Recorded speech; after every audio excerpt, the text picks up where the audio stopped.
تفتكر الصور اللي بتتعرض عن الحضارات القديمة هي صور حقيقية؟ ومن أين أتت؟ الحلقة اللي فاتت اتكلمنا عن الحضارات القديمة وعن عراقة هذه الحضارات اللي كانت متقدمة في علوم كثيرة بدرجة مقاربة للي وصلنا له النهاردة بكل ما أوتينا من تكنولوجيا حديثة اليوم. وقلنا إن الحضارات القديمة دي كلها اندثرت بالكامل معرفيا لغويا وثقافيا، ولم نعلم عنهم شيئا إلا مع بداية القرن الثامن عشر والتاسع عشر الميلادي فقط، يعني من حوالي 200 سنة بس بدأنا نعرف عنهم. وإن المرجع الأول لينا كان حضارة اليونان، وهي الحضارة القديمة اللي استطاعت حفظ لغتهم وعلمهم، وانتشرت علومهم وكتبهم وصلت لنا بلغتهم الأصلية، وإن هما البداية والمرجع الأول لكل اللي بعدهم، لأنها كانت أول حضارة ليها علم متداول ومنقول، واتبنى عليها كل اللي جه بعدها لأنها كانت بمثابة المرجع الأول. طب لما الحضارات اللي قبل اليونان اندثرت بالكامل وما نعرفش عنها حاجة إلا من 200 سنة بس تقريبا، إيه الصور دي وجت منين؟ قبل ما جاوبك خلينا نناقش فكرة إننا ما نعرفش حاجة عن الحضارات القديمة قبل 200 سنة. طب إزاي؟ يعني مثلا إحنا قبل حوالي 200 سنة إحنا عايشين في مصر وشايفين الأهرامات وما كناش نعرف أصلا إن دي حضارة. طب إزاي؟ أمال كنا فاكرينها إيه؟ طب وإزاي عرفنا إنها حضارة وإمتى بالظبط؟ خليني أحكي لك الحكاية من الأول خالص. أول حاجة ممكن تيجي في دماغك، إزاي ناس عايشة وعندهم حضارة وفجأة الناس تكون عايشة في نفس المكان ومش عارفة إيه المباني دي ولا مين بناها ولا عارفة إنها كانت حضارة أصلا. نبدأ من الأول. الحضارات القديمة كانت مبنية حوالين المعابد والكهنة. الكهنة ما كانوش بس رجال دين، لكن كانوا علماء ومهندسين وأطباء وفلكيين وكتاب. المعابد كان فيها المدارس والسجلات اللي فيها التاريخ والحسابات والضرائب، وفيها المكتبات اللي فيها النصوص والعلم والدين والفلك. يعني المعابد كانت مراكز إدارة الدولة والمعرفة، والعلوم وأسرارها كلها كانت مع الكهنة فقط. الكهنة كانوا هم اللي بيحسبوا مواقيت الزراعة والفصول، وده يعتبر علم الفلك، واللي بيعرفوا وصف الأعشاب والعلاج يعني الطب، واللي بيعملوا حسابات البناء يعني الهندسة، وهم اللي بيكتبوا النصوص والسجلات. كل ده كانوا بيعتبروه علوم مقدسة ما ينفعش عامة الناس يعرفوها لأنها مرتبطة بالآلهة والعبادة، فالعلم سر ديني عندهم، والكهنة هم حراس الأسرار. الناس العادية ما كانوش يعرفوا أي حاجة عن أسرار العلوم، واللي ساعد على كده الأمية. أغلب الناس ما كانوش يعرفوا يقرأوا أو يكتبوا. الكتابة كانت حاجة نادرة ومقدسة، واللغات كانت صعبة جدا زي الهيروغليفية أو المسمارية، كانت معقدة جدا ومقتصرة على الكهنة والكتبة فقط. السلطة الملوك كانوا شايفين إن نشر العلم خطر، لأن العلم يساوي معرفة والمعرفة تساوي قوة، فكان لازم يفضل محصور في الكهنة اللي بيخدموا الملك والآلهة.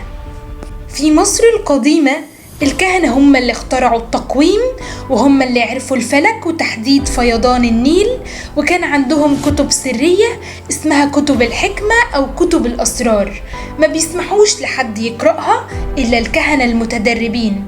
أما عامة الشعب فكانوا يعبدوا الآلهة ويزرعوا ويشتغلوا فقط. في بابل الكهنة البابليين كانوا اللي بيحسبوا حركة الكواكب ويقرأوا الطالع يعني الفلك والتنجيم معا، وكان عندهم معابد ضخمة اسمها الزقورات فيها مراكز رصد النجوم. أما العامة ما يعرفوش أي حاجة عن الحسابات دي. أما في اليونان فكانوا أول ناس بدأوا يكسروا القاعدة دي زي طاليس وفيثاغورس وأفلاطون، نقلوا العلم من الكهنة إلى المدارس الفلسفية، فبدأ العلم يتفصل عن الدين ويكون مفتوح للتلاميذ مش الكهنة فقط. حلو، ايه علاقة ده برضو بان الحضارة فجأة بتندثر والناس اللي عايشة فجأة بتبقى مش عارفة اي حاجة عن المعالم اللي حواليها حتى؟ جايالك في الكلام اهو.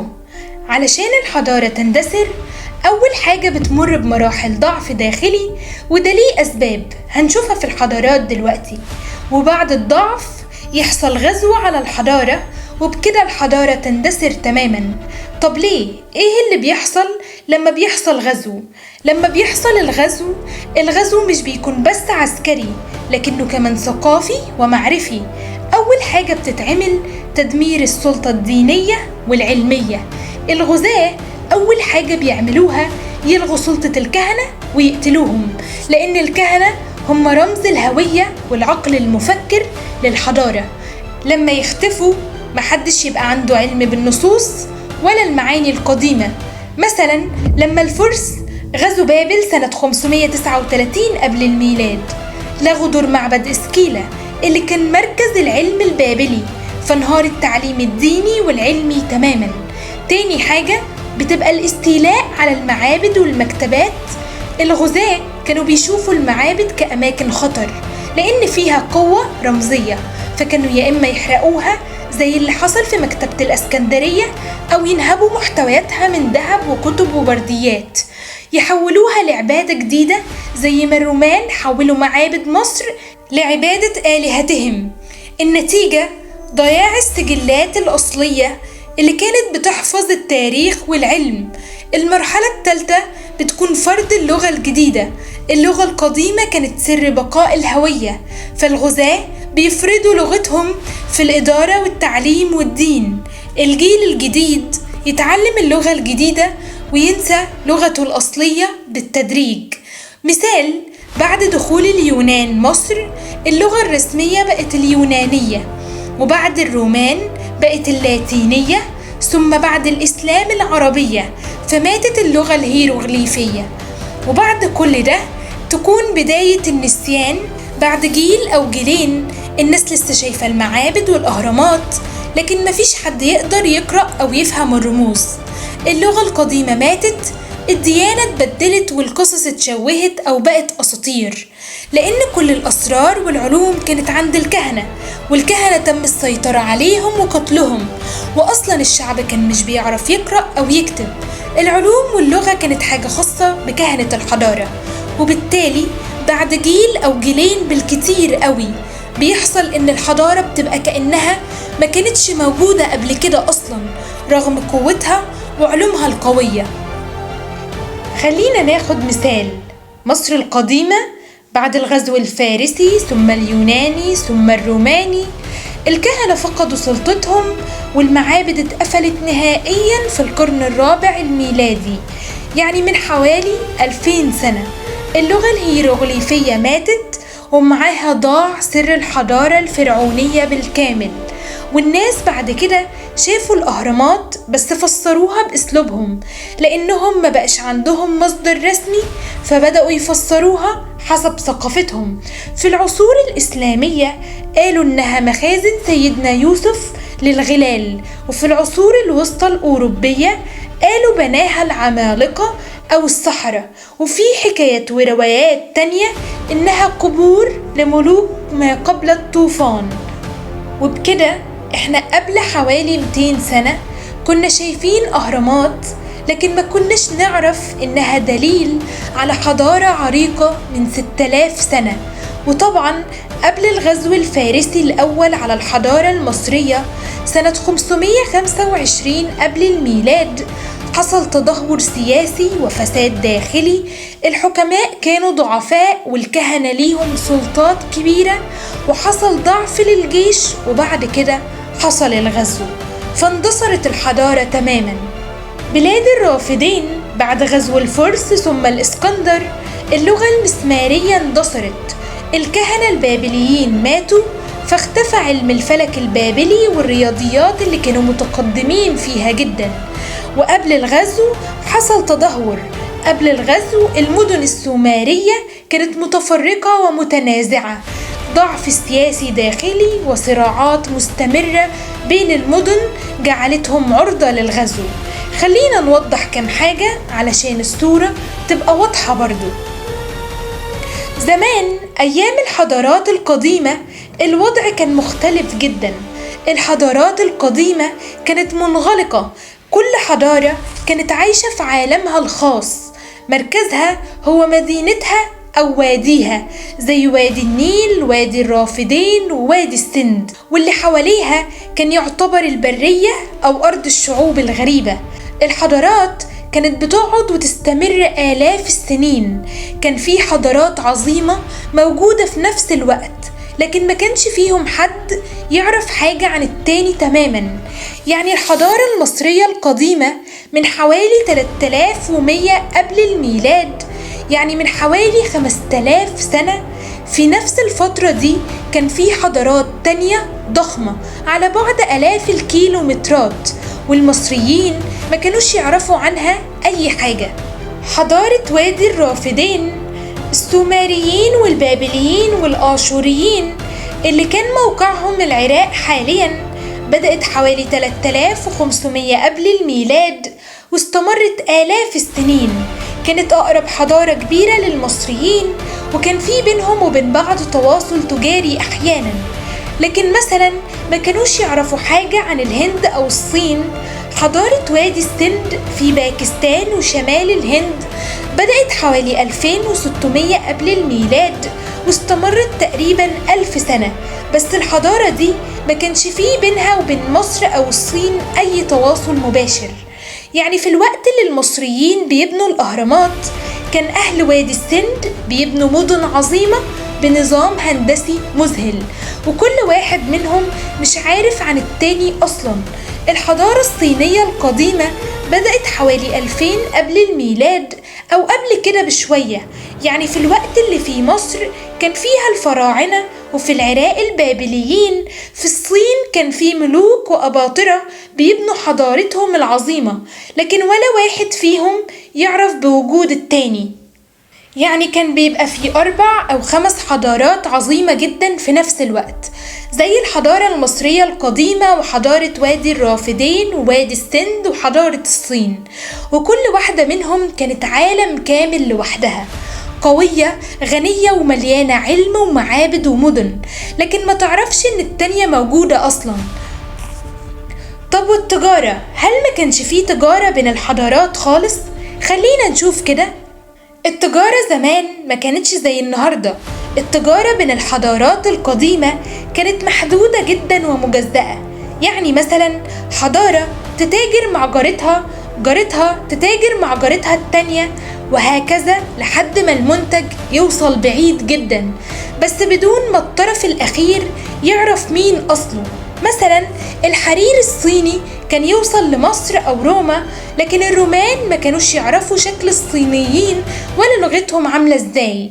هم بس عارفين ان في بلاد بعيدة بيجي منها حرير غالي.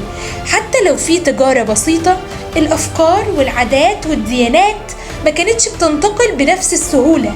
مفيش لغة مشتركة، كل حضارة ليها لغة، مفيش وسائل نقل سريعة أو كتابة عالمية. المسافات والظروف كانت صعبة جدا، الطرق كانت طويلة جدا آلاف الكيلومترات، فيها صحراء وجبال وبحار وأماكن خطيرة.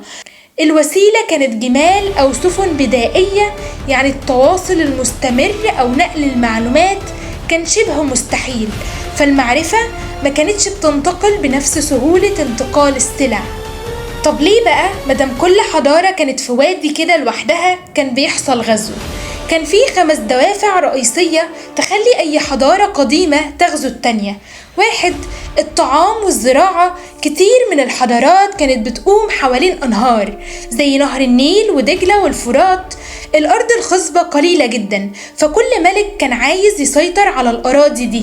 لو حصل جفاف أو فيضان دمر الزراعة، كانوا بيغزوا جيرانهم علشان الأكل.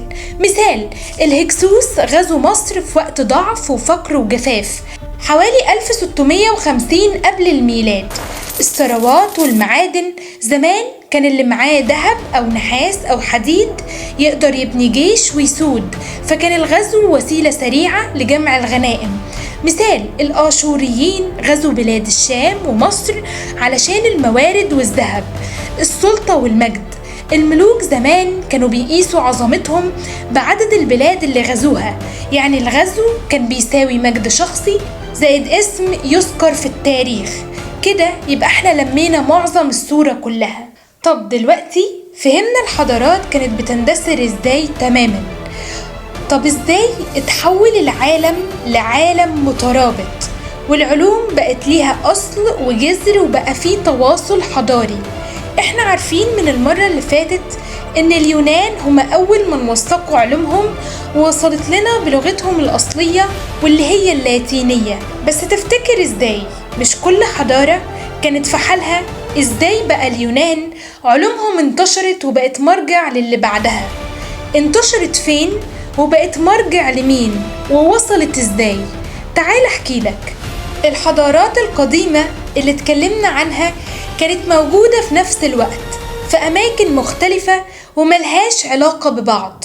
بدأ يحصل تدهور في معظم الحضارات القديمة ويحصل غزو واندثار للحضارات. العالم القديم كله تقريبا دخل في مرحلة ضعف عام، ويظهر لأول مرة ما يعرف بالإمبراطورية على إيد الفرس. الإمبراطورية الفارسية بدأت حوالي 550 قبل الميلاد. مؤسسها كورش الكبير هو اللي أسس أول دولة في التاريخ تمتد عبر قارات مختلفة من آسيا لحد أفريقيا. دي أول إمبراطورية عابرة للقارات في التاريخ. الفرس سيطروا على أغلب الحضارات الضخمة اللي كانت مستقلة قبل كده وضموها لحكمهم. الحضارات والمناطق اللي سيطروا عليها الفرس كانت بلاد الرافدين، بابل، آشور، الحضارة المصرية القديمة وحضارة وادي السند، بعض جزر البحر المتوسط زي قبرص، ومناطق من اليونان الشرقية، بلاد الشام، سوريا، لبنان، فلسطين. حاليا موطن قبائل الفرس الأصلية كانت بلاد فارس اللي هي إيران حاليا. ومن هنا بدأت فكرة الإمبراطورية العالمية. قبل الفرس كان في ممالك كبيرة زي مصر، آشور، بابل، لكن محدش قدر يربط كل ده في كيان واحد بنظام إداري واضح. الفرس عملوا ده لأول مرة، قسموا أراضيهم لولايات كل واحدة ليها حاكم محلي، عملوا شبكة بريد وطرق ضخمة لربط المدن ببعض، خلوا الناس يفضلوا على دينهم ولغتهم بشرط يدفعوا ضرائب للإمبراطور. وده خلى العالم لأول مرة يبقى مترابط إداريا مش علميا ولا ثقافيا لسه. وكده الإمبراطورية الفارسية امتدت من حدود الهند شرقا إلى مصر غربا. اللي حصل بعد كده جه الإسكندر الأكبر من اليونان وغزا فارس كلها سنة 330 قبل الميلاد.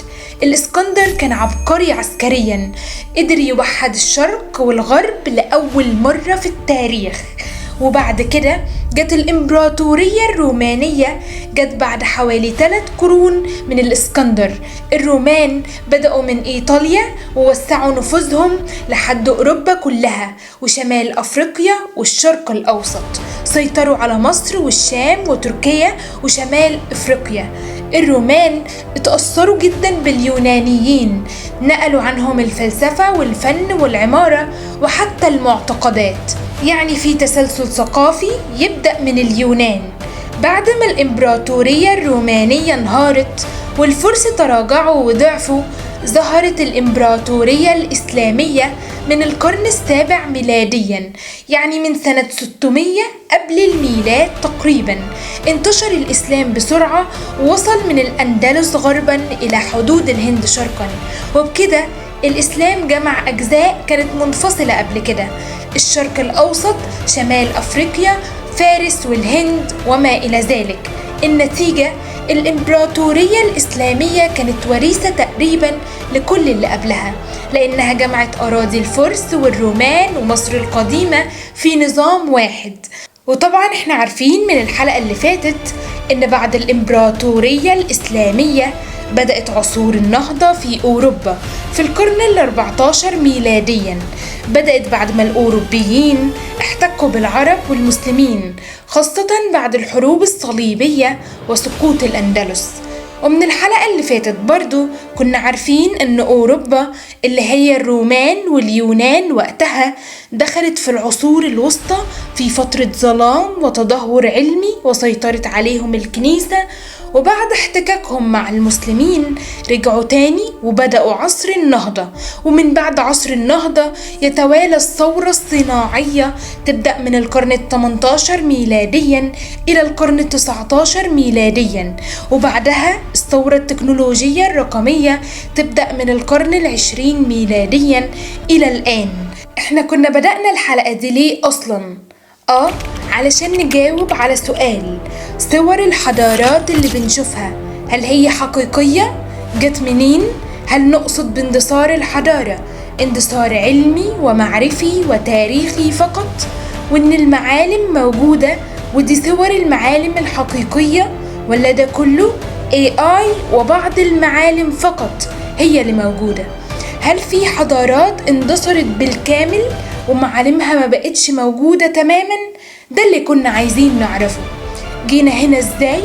كان لازم قبل ما نحكم إذا كانت الصور دي حقيقية أم لا، كان لازم نفهم ازاي أصلا نسينا شكل الحضارات دي. وبمجرد ما بنتكلم عن التاريخ فاحنا بنبدأ نغوص في بحر أسراره ملهاش حدود. علشان كده خدنا الكلام وهيبقى لينا حلقة تانية نجاوب فيها سؤال الحلقة دي ونعرف أكتر وأكتر عن الحضارات. استنونا الحلقة الجاية. كان ذلك من إعداد وتقديم هاجر محمد.